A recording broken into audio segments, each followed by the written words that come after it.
Today we're going to talk about nappy rash. You're going to know what is a nappy rash, what causes of nappy rash are there, how to know the kind of nappy rash your baby may have, what to use to manage it, and how to prevent it from reoccurring. Hello mamas, welcome to Talk with Dr. Chini. By the end of this video, you should have understood the different kinds of nappy rash. You should have understood what to manage, all the different aspects of it, and how to prevent it from reoccurring. Why is this important? About 25% of babies wearing nappies at any given point of time ends up having nappy rash. So whether you like it or not, you somehow come across this as a pregnant mom waiting to have her first baby, or an experienced mom have already had her baby. So nappy rash is something we can't really run away from. It's best to understand it, and then know how to manage it and prevent it from reoccurring. So first thing, when a baby has a nappy rash, you can see the baby is agitated, the baby can be feeling itchy, but they can't express themselves to you. The baby can be in pain, the baby will just be in distress and uncomfortable. So there are 4 different causes of nappy rash. The first one is friction nappy rash. The second one is allergic nappy rash. The third one is bacterial nappy rash. And the fourth one is fungal nappy rash. So the first one, friction, is basically when something is rubbing aggressively or strongly on an area. So when your baby's nappy is tightly fitted, so let's say a baby that should be wearing a size 1 is wearing a size 0, that will be very tight on your baby, and it will literally be rubbing harshly against the skin. So when friction happens, you will notice some bumps, some swollen and inflamed areas, and your baby will be in pain. So what do you do in that kind of scenario? Once you identify, because when your baby is wearing a diaper, it should be comfortable. You should be able to insert a finger or 2 in between. And what happens with this is that your baby will be comfortable when they sit down, or when you prop them up in a seated position. They wouldn't feel that this is very tight on their skin. So once you identify that friction for this bump and discomfort baby is having, you just need to go up a size, and then in your next diaper change, you apply a barrier cream to help soothe the bump, the pain, and then wear a good fitted diaper. So if for some reason your baby is wearing the exact size they're meant to be wearing, so just don't make it extremely tight. Just allow it to be comfortable for your baby. The second one we're going to discuss is an allergic nappy rash.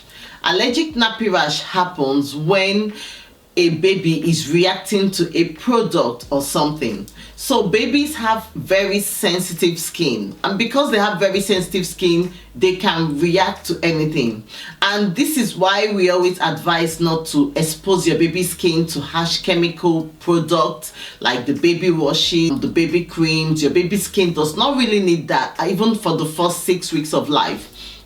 So what you need to do when you're suspecting an allergic nappy rash is to see what it looks like. So when there is an allergic nappy rash, what you identify first is that the whole rash is going to be like a very rough kind of rash, and it's all going to be present along the area where that product is coming in contact with your baby's skin. So different kinds of products that are used in the nappy area are your baby's diaper. If it's a fragrance diaper, if it's a fragrance nappy diaper, it can show that anywhere this nappy is touching your baby's skin, there is a widespread rash going on there. The other thing that you can identify is maybe your baby's wipe. If your baby's wipe is also a fragrance-based wipe that has some alcohol in it, and your baby is maybe sensitive to it, you'll find that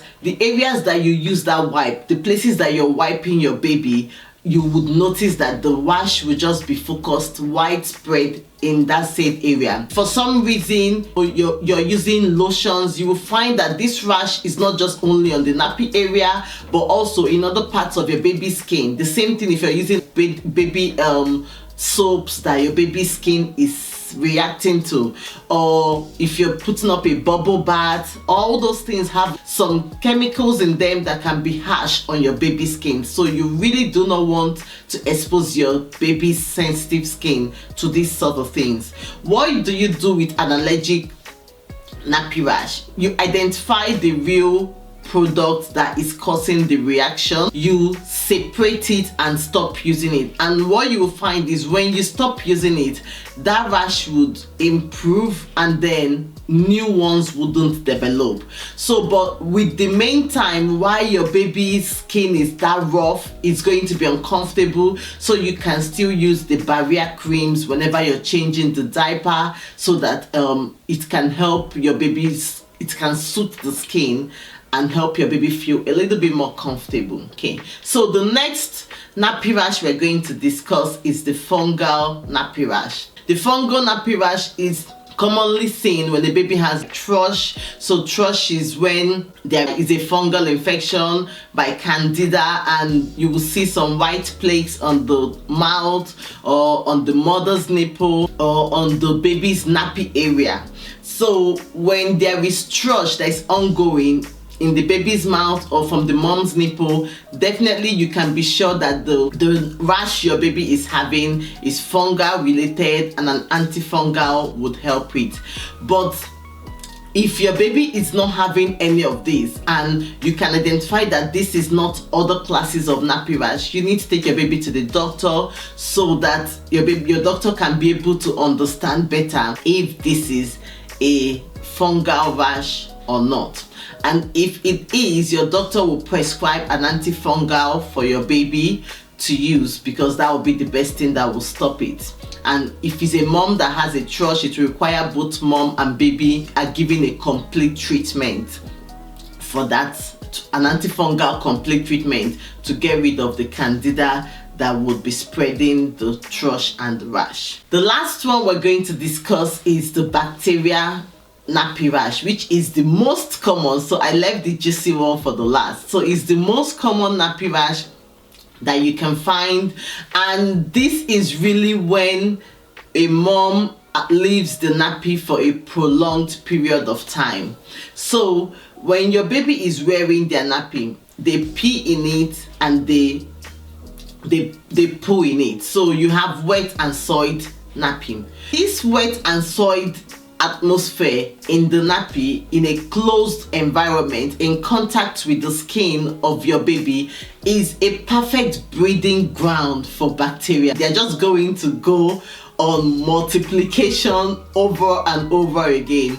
So you do not want that, because once your baby is sitting in that pool of bacteria home, is going to lead to breakdown of your baby's skin, is going to lead to this rash that will have some pus in it. It's not a very convenient thing. So how do you know this is what is causing it? You notice that every time your baby has nappy on for a long period of time, you take it off, you would see maybe this red area, or you would notice that the skin is looking a bit soft and broken on one side, or you would see some rashes that have pulses in them.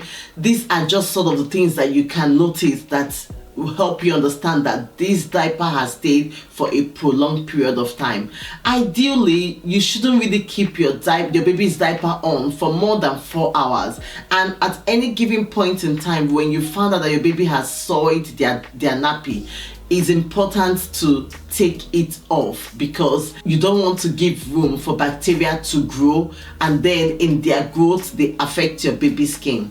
So what do you do in this kind of scenario? Like I said, monitor the timing of the diaper. Some diapers have a colored code to help you understand when it's filled up enough to change. I don't allow 4 hours or more to go by, especially for new newborn babies.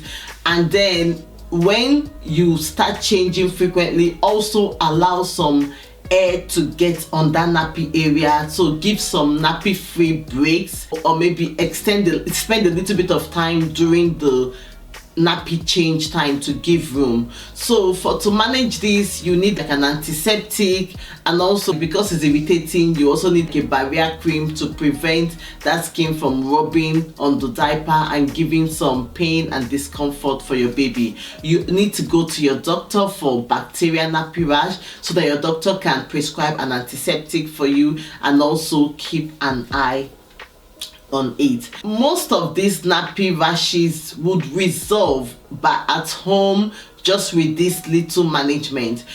In some severe cases, when I talk about severe cases, I mean like you've applied the barrier cream the first day, the second day is not improving, rather you're seeing more widespread of the rash, more of it is coming out. So in that kind of scenario, you just need to go back to your doctor, because you may have figured that you are managing a bacterial rash. You're managing a bacterial rash, but instead your baby actually has an allergic rash. In that scenario, your doctor will be the best to identify what is the real cause of this nappy. And in some cases, your baby might need some extra antifungal treatment, some topical steroids. Your baby might need some topical steroids. Your baby might need some antibiotics orally. So depending on what is causing the severity of that nappy rash. Okay, so I hope by now you've understood the four kinds of nappy rash, and you've understood how to manage them. Now we are going to quickly speak on how to prevent this nappy rash from reoccurring, which is something that happens time and time again. Remember, I told you 25% of babies that are wearing nappies end up getting nappy rash at one stage or the other. So how do you prevent this from reoccurring? So once you understand all the different causes of nappy rash, the allergic part, so that means you would not go and buy a baby product that you will use on your baby that has a lot of fragrance in it, that is alcohol based. You would not buy a wipe that is not water based wipes, and you are sensitive and cautious of anything new that you introduce into your baby's routine, that you also observe your baby's skin and you're quick to identify it before it causes a huge damage. So that's how to prevent your baby from having any allergic nappy rash. How to prevent your baby from having any fungal nappy rash. So you keep an eye to be sure if you ever notice any white plaques around the nappy area, or in the mouth, or on the mother's nipple, or you notice your baby having or yellowish vaginal discharge that is ongoing. So how to prevent this from blowing up to a nappy rash is to go to your doctor ASAP and get that fungal treatment that will cover both mom and baby and end that at that early stage. So when it comes to the friction one, as you've been told, make sure that your baby is wearing the adequate diaper size, that your baby is not wearing something that is smaller for their age, and you're not trying to get them to fit into that small one so that you don't have to waste diaper. Because many of us, by the time we buy boxes of diaper and you find that your child has outgrown it, but you have one more box left, please don't stuff your babies into that size. Just move on to the next size. Then the bacterial rash, how do you prevent it from reoccurring? Is make sure that you maintain good hygiene, that you don't let your baby sit in a pool of their own pee and in a pool of their own poo for a long time, because it's going to break down their skin. If you're having challenges, obviously the economy is not helping at the moment. If you're having challenges, you might benefit better from reusable diapers, cloth diapers, those ones that you can wash and reuse instead of having to change and throw away. So these are really ways to prevent your baby from developing a nappy rash, and also when they develop it, these are ways to prevent it from reoccurring. So that is all that I've covered in terms of nappy rash, and I hope you've learned so much. If you have any questions, comment, and I'm going to respond to that. And also, one thing I would love you to do for me is to subscribe, share this with every pregnant and every nursing mom, every new mom, because they must come across this at one time or the other. And don't forget to like and comment. See you next time. Bye.